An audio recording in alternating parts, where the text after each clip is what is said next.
இங்க நம்ம ஹீரோ ஒரு பாம் ஸ்குவாட்ல ஒர்க் பண்றாரு. ஒரு மால்ல ஒரு பொண்ணோட உடம்புல பாம் இருக்கும். அதனால அவர் அந்த பொண்ணோட ட்ரெஸ்ஸ கட் பண்ணிட்டு பாம ரிமூவ் பண்றாரு. நல்லபடியா அவர் அந்த பொண்ணு அந்த பாம விட்டு எஸ்கேப் ஆயிடுறாங்க.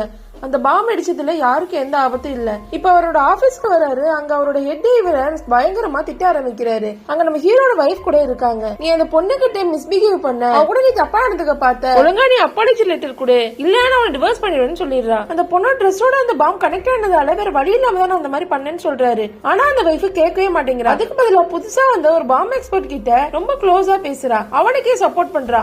அவன் கொண்டு அந்த டெக்னிக்கை நீ யூஸ் பண்ணியிருந்தேன்னா இந்நேரத்துக்கு அந்த பொண்ணோட ட்ரெஸ் நீ கலட்டாமலே அந்த பாம ரிமூவ் பண்ணிருக்கான்னு சொல்றா. ஹீரோக்கு ஒரு கட்டத்துக்கு மேல ரொம்ப டென்ஷன் ஆயிடுது. அது மட்டும் இல்லாம அவரோட வைஃப் அந்த புது பாம் எக்ஸ்பர்ட் கூட ரொம்ப க்ளோஸா இருக்கதையும் இவர் நோட் பண்றாரு. ஹீரோ கிட்ட திரும்பி திரும்பி அப்பாலஜி லெட்டர் கேக்குறாங்க. இதனால கோபப்பட்ட ஹீரோ அந்த லெட்டர் அந்த இடத்துல கிழிச்சு போடுறாரு. நான் அப்பாலஜி லெட்டர் தெரியல, நீ டிவோர்ஸ் பண்ணுவல, பரவாயில்ல பண்ணிக்கோன்னு சொல்லிட்டு கிளம்புறாரு. இப்ப அந்த ஹெட் ஹீரோவை 1 மாசத்துக்கு சஸ்பெண்ட் கூட பண்ணிடுறாரு. ஹீரோவும் சரின்னு சொல்லி தன்னோட லீவை ஜாலியா என்ஜாய் பண்ணலான்னு வராரு. இப்ப மறுபடியும் ஹீரோவுக்கு அந்த ஹெட் கால் பண்ணி கூப்பிடுறாரு. ஒரு பெரிய மால்ல பாம் இருக்கு, நீ தான் போய் ரிமூவ் பண்ணுன்னு சொல்றாரு.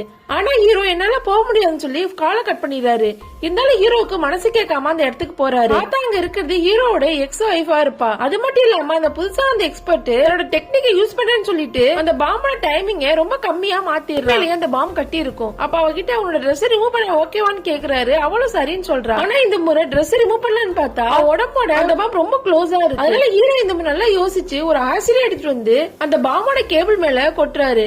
உடனே அந்த கேபிள் மெல்ட் ஆக ஆரம்பிக்குது. ஹீரோ எப்படியோ சக்சஸ்ஃபுல்லா அதை கட் பண்ணிடுறாரு. இப்ப அந்த புதுசா அந்த பாம் எக்ஸ்பர்ட் ஒரு ஃப்ராடுன்னு தெரிஞ்சு அவனை ஜெயில அடைச்சிடுறாங்க. அது மட்டும் இல்லாம ஹீரோவையும் மறுபடியும் ஆபீஸ்ல கூப்பிட்டு பயங்கரமா அவரை செலிப்ரேட் பண்றாங்க.